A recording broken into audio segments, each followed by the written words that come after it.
In an age long past, a shadow fell over the three worlds. The Devas, guardians of cosmic order and light, found their strength waning, their divine energy fading like a flickering lamp. This unprecedented weakness was the result of a curse from the formidable sage Durvasa, known for his immense power and equally immense temper. Feeling their powers slip away, the Devas, led by their king Indra, sought counsel from the supreme protector, Lord Vishnu. He listened with serene compassion, his wisdom as deep as the cosmic ocean itself. Lord Vishnu proposed a monumental undertaking, a task so grand and perilous that it would require an alliance previously thought impossible. He advised the Devas to join forces with their eternal adversaries, the Asuras, the powerful and ambitious beings who often challenged the celestial order. The goal was to churn the vast ocean of milk, the Kshatrasagara, to bring forth the nectar of immortality, Amrit. This nectar was the only thing that could restore the Devas' lost strength and grant them eternal life, securing their position as custodians of the cosmos. The Asuras, led by their king Bali, were initially suspicious of the proposal. Why would the Devas, their sworn enemies, offer to share the ultimate prize of immortality? However, the allure of Amrit was too potent to resist.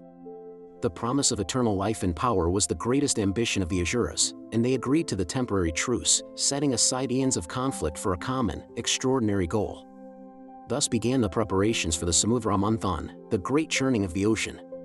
It was a spectacle of cosmic proportions, a collaboration that brought together the mightiest beings in existence. Mount Mandara, a mountain of immense size and golden peaks, was chosen to be the churning rod. Its sheer scale was a testament to the magnitude of the task ahead. But how could a mountain so colossal be moved from its earthly foundation and placed into the cosmic ocean? The combined strength of Devas and Asuras proved insufficient for this Herculean task. Once again, Lord Vishnu intervened. He manifested his divine power, effortlessly lifting the great mountain and placing it into the heart of the Kshatrasagara. For the churning rope, they needed something of equal might and length. Vasuki, the king of the serpents, who adorned Lord Shiva's neck, was approached. He agreed to serve as the churning rope, his massive body wrapping around Mount Mandara. The stage was set for the epic endeavor. The Devas and Asuras stood on opposite sides, a fragile alliance bound by a shared desire for immortality. The Asuras, in their pride, demanded to hold the head of Vasuki, leaving the tail end for the Devas. The Devas, guided by Lord Vishnu's subtle counsel, agreed to this arrangement without protest. And so, the churning began.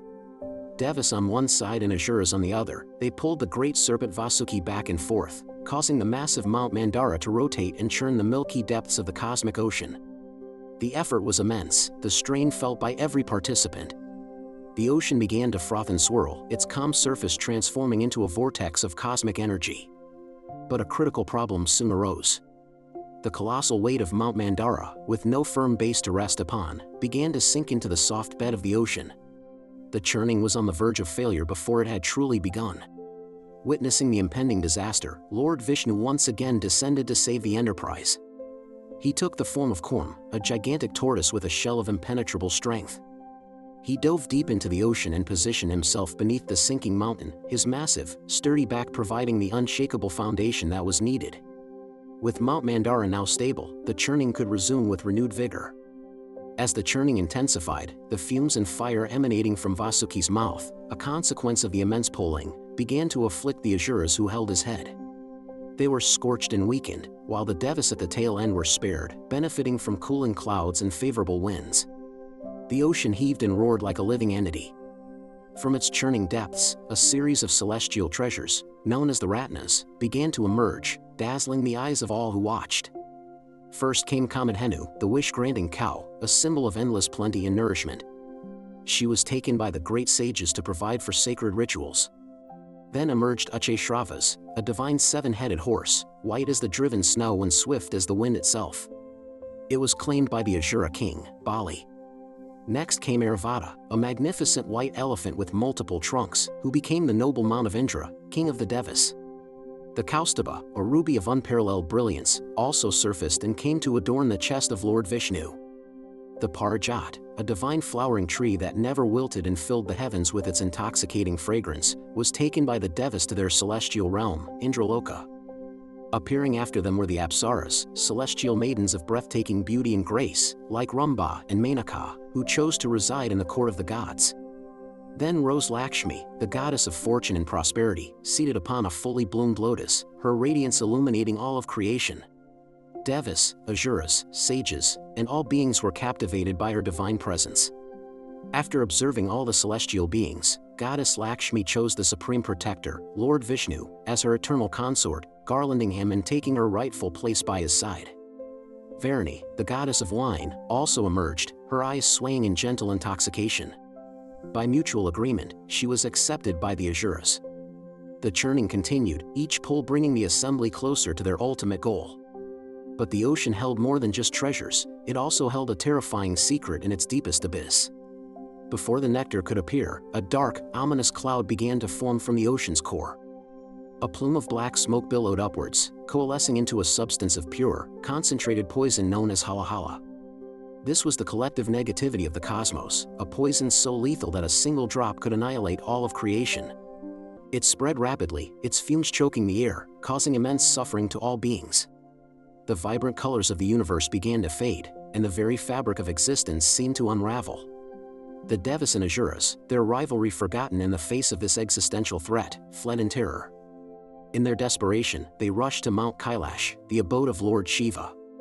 They pleaded with him, the great ascetic, the one who exists beyond creation and destruction, to intervene and save the universe from imminent doom. Lord Shiva, moved by compassion for the suffering of the world, appeared before them. With serene resolve, he approached the billowing cloud of Halahala. He gathered the entire deadly poison into the cup of his palm and, to the astonishment of all, calmly drank it. The poison was so potent that it could have destroyed even him. However, his consort, the goddess Parvati, acted swiftly. She placed her hand on his throat, preventing the poison from descending into his body. The Halahala was contained in his throat, staining it a permanent shade of blue. This act earned him the name Nilkantha, the one with the blue throat. The universe was saved from annihilation by his ultimate sacrifice, and the churning could finally proceed. With the crisis averted, the Devas and Asuras returned to their task with a mix of relief and renewed determination. They pulled on Vasuki with all their remaining might, their eyes fixed on the center of the swirling ocean. Finally, a figure of divine luminescence emerged from the depths. It was Dhanvantari, the physician of the gods and the originator of Ayurveda. He held in his hands a golden pot, a kumbha, which contained the very object of their epic struggle, the Amrit, the divine nectar of immortality. The moment the pot appeared, the fragile truce shattered instantly. The Asuras, quicker to react, lunged forward and snatched the pot from Dhanvantari's hands. They began to flee, intending to keep the nectar all for themselves. A great clamor arose as the Devas, dismayed and desperate, pursued them. A fierce battle for the pot of Amrit ensued across the heavens. Seeing the Devas on the verge of losing the prize they had worked so hard for, Lord Vishnu once again devised a brilliant plan. He assumed the form of Mohini, an enchantress of such celestial and bewitching beauty that her mere glance could stop time.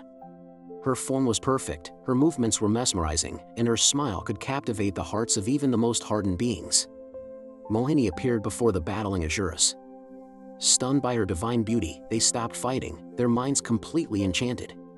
She approached them with a gentle smile and a graceful gait. Speaking in a voice as sweet as honey, she offered to distribute the nectar fairly among both the Devas and the Asuras, promising that everyone would receive their rightful share. Completely under her spell, the Asuras, blinded by her charm, readily agreed and handed over the precious pot of Amrit. Mohini instructed the Devas and Asuras to sit in two separate rows. She began serving the nectar, starting with the row of Devas. With clever movements and distracting glances, she ensured the pot moved swiftly down the line of gods. Each Deva who drank the Amrit was instantly restored to their full power and became immortal. The Asuras, however, sat patiently, still mesmerized by her beauty and eagerly awaiting their turn. One astute Asura named Svarbhanu saw through the deception. Realizing that the nectar would be finished before it ever reached his side, he disguised himself as a Deva and quietly slipped into the row between Surya, the sun god, and Chandra, the moon god. When Mohini reached his spot, she served him the nectar, not recognizing him in his disguise. Svarbhanu quickly drank it, attaining immortality. However, Surya and Chandra, who were flanking him, immediately recognized the impostor and alerted Mohini just as she was about to move on. Instantly, Lord Vishnu revealed his true form and, with his divine discus, the Sudarshana chakra, he severed Svarbhanu's head from his body. But because the Asura had already consumed the nectar, he did not die. His head and body, separated but both immortal, became the celestial entities known as Rahu and Ketu. As a form of eternal vengeance against those who exposed him, Rahu is said to periodically chase and swallow the sun and moon, causing solar and lunar eclipses.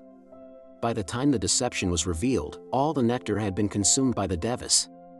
The Asuras, realizing they had been tricked and denied immortality, let out a roar of fury. Their alliance with the Devas was over. The Samudra Manthan had concluded, not with shared immortality, but with the gods restored to their eternal strength and the Asuras left with nothing but their anger. This led to a final, climactic battle between the now immortal Devas and the enraged Asuras. The Devas, invigorated by the Amrit, fought with renewed power and ultimately defeated the Asuras, restoring balance to the three worlds. The story of the churning of the ocean is a timeless epic about the eternal struggle between opposing forces, the sacrifices required to achieve a great purpose, and the ultimate triumph of the divine. It teaches us that even in the face of great adversity, cooperation can yield extraordinary results, and that through divine grace, even the most lethal poison can be overcome. If you are fascinated by the profound stories and wisdom embedded in our ancient texts, be sure to subscribe to our channel, Sanatan Puranas, for more journeys into the heart of mythology.